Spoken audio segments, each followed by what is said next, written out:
زرخیز زمین، بھرے ہوئے گودام، محل جو دھوپ سے چمکتے تھے، بازار جہاں سونا ہاتھ بدلتا تھا، اور پھر بھی ان کے دل خالی تھے۔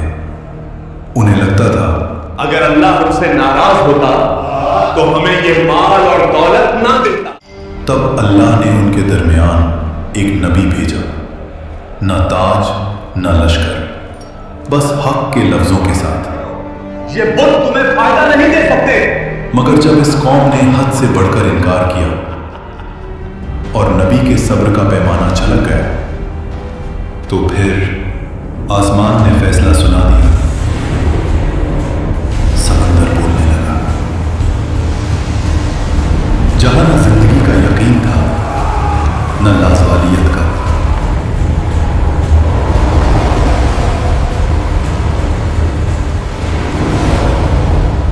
اور وہیں سے شروع ہوتا ہے قرآن کا سب سے حیرت انگیز اور سب سے امید بھرا واقعہ، ننوے۔ آج کے عراق کے علاقے میں دجلہ دریا کے کنارے دنیا کے سب سے پرانے اور امیر شہروں میں سے ایک ایسا شہر جہاں زمین سونا اگلا کرتی تھی، دریا سے تجارت چلتی تھی، اور لوگ اپنے آپ کو اللہ کے عذاب سے محفوظ سمجھنے لگے تھے۔ تمہیں اس کا چہرہ دیکھنا چاہیے تھا جب بکری مسالے لے کر بھاگ گئی۔ اسے زیادہ قیمت وصول کرنے کی سزا ملی۔ اللہ نے اس قوم کو وہ نعمتیں دی تھیں جو بہت کم قوموں کو ملتی ہیں، مگر انہوں نے نعمت کو مقصد بنا لیا اور نعمت دینے والے کو بھول گئے۔ یہ وہ قوم تھی جو حضرت لوط علیہ السلام کے بعد آئی تھی، اور وقت کے ساتھ پھر سے غرور، نفس اور دنیا میں ڈوب گئی۔ قرآن کے مطابق یہ لوگ شرک اور گمراہی میں مبتلا ہو چکے تھے۔ اللہ کو چھوڑ کر مخلوق سے مدد مانگنا، بتوں کو طاقت کا سرچشمہ سمجھنا اور کہنا یہ ہمیں اللہ کے قریب کرتے ہیں۔ وہ بزرگ اللہ کے بہت قریب تھے۔ ہم ان سے دعائیں اس لیے مانگتے ہیں کہ وہ ہماری دعا اللہ تک پہنچا دیں اور دعا کا وسیلہ بنے۔ بالکل صحیح کہہ رہے ہیں۔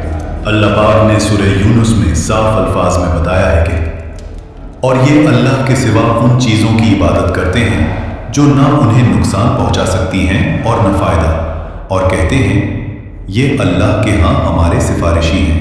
اور سورہ الاحقاف میں آیا ہے کہ اس سے زیادہ گمراہ کون ہو سکتا ہے جو اللہ کے سوا اسے پکارے جو قیامت تک اسے جواب نہیں دے سکتا، اور وہ ان کی دعا سے بالکل بے خبر ہیں۔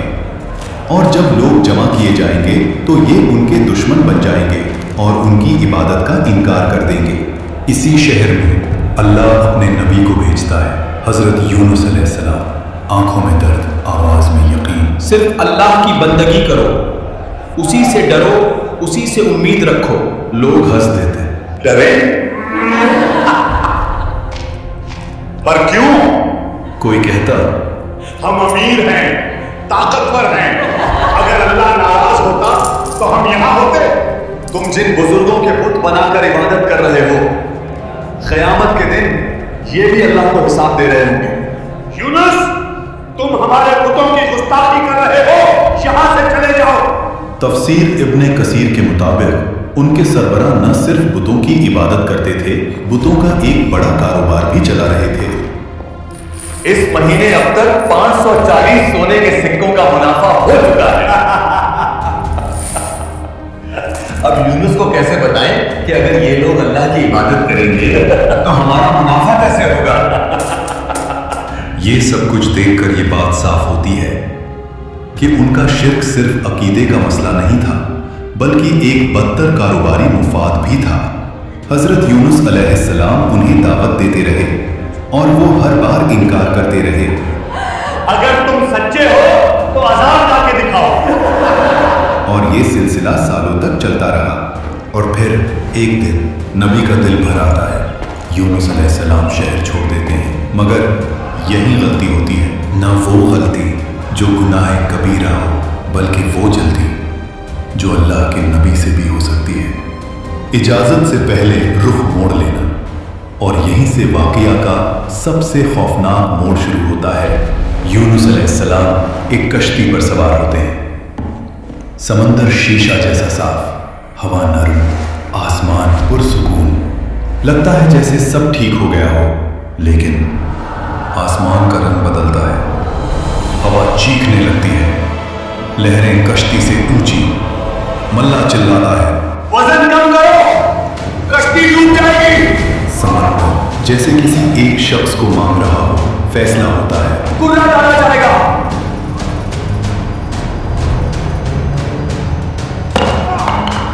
नाम निकला, यूनुस। ये तो नेक आदमी है, दोबारा चलो। सब है, दोबारा यूनुस। तीसरी बार यूनुस। अब कोई शक बाकी नहीं रहता। यूनुस अलैहिस्सलाम खुद कहते हैं, यही अल्लाह का फैसला है। ना चीखना, ना भागना, ना शिकवा, और खुद को समंदर में छोड़ देते हैं। उस लम्हे पानी बंद होता है और एक ऐसी मखलूक जिसका अंदाजा किसी को नहीं था, उन्हें निगल लेती है। वो पूरे जिस्म के साथ अंधेरे में चले गए। ये उस मछली का पेट था। और यहीं से शुरू होता है कुरान का सबसे गहरा अंधेरा और सबसे बड़ी रहमत। हर तरफ सिर्फ अंधेरा, हर तरफ सिर्फ तन्हाई। यहीं से यूनुस अलैहिस्सलाम को एहसास होता है, मैं जल्दी कर गया, मैंने अपने रब का इंतजार नहीं किया। और फिर इस गहरी तारीकी में एक आवाज बुलंद होती है,